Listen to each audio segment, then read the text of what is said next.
Chief Master Sergeant Weatherspoon, please come forward and join Colonel Martin on stage for the presentation.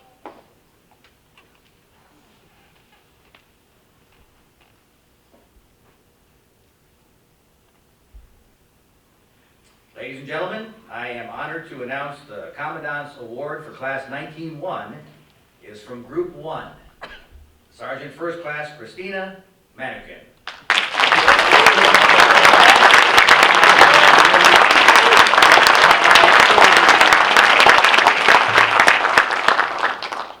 Army strong.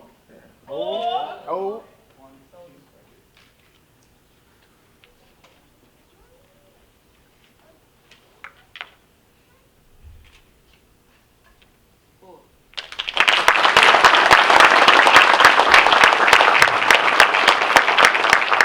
Congratulations, Sergeant First Class Manookin, and thank you, Colonel Martin and Chief Master Sergeant Weatherspoon.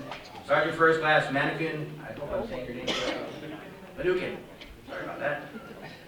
Sergeant First Class Manookin, the floor is yours.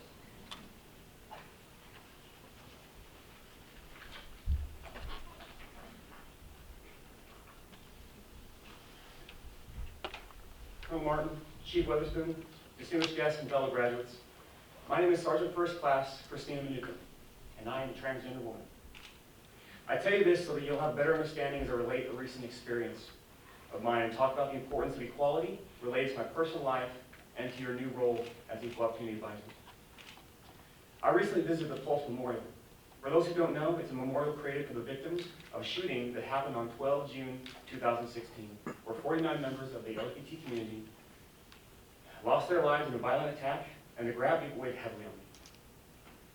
In the LGBT community, very often, a person's family is the community. Many of us have sought acceptance and love amidst so much rejection and being cast aside, whose birth families have disowned us. To many of my community, the strongest familial bond is choice, not blood. That night, and many others like it, I lost my brothers and my sisters, my mothers and fathers, aunts, uncles, cousins. That night, I lost my children. That night, you also lost all of those family members. You lost mothers and fathers who hid who they were for the vast majority of their lives.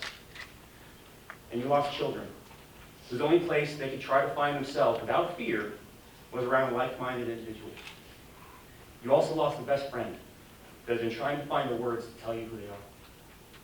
I say that these things were lost because this is what made up the 49 beautiful people that were lost that night.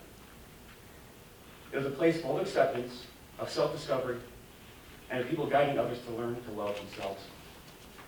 I bring all this up because this is the importance of equality, of acceptance over tolerance, of acknowledging each other's differences and learning to respect them. Acceptance saves lives.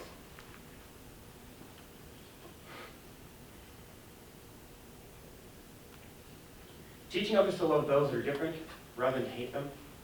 Teaching hate leads to violence. It leads to events like the Pulse shooting and theater shootings, black church shootings, high school shootings, and so on.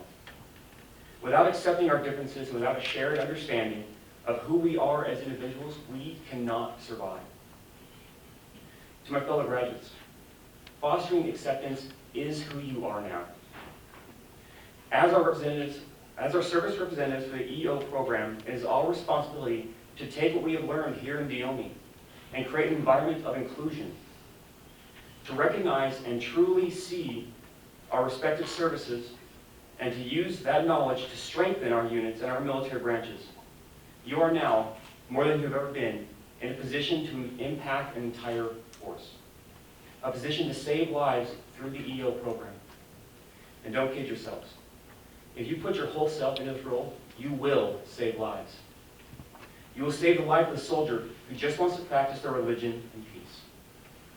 You will save the life of the sailor who just wants to be accepted. You will save the life of the Marine who doesn't understand why their skin color causes others to reject them. And you will save the life of the airman that fears revealing who they love. You have the power to positively change the environment simply through acceptance and understanding. Finally, don't be afraid of accepting differences. Accepting someone doesn't mean you have to become them, and it doesn't take away your identity or theirs. There is nothing to be afraid of, and we have this.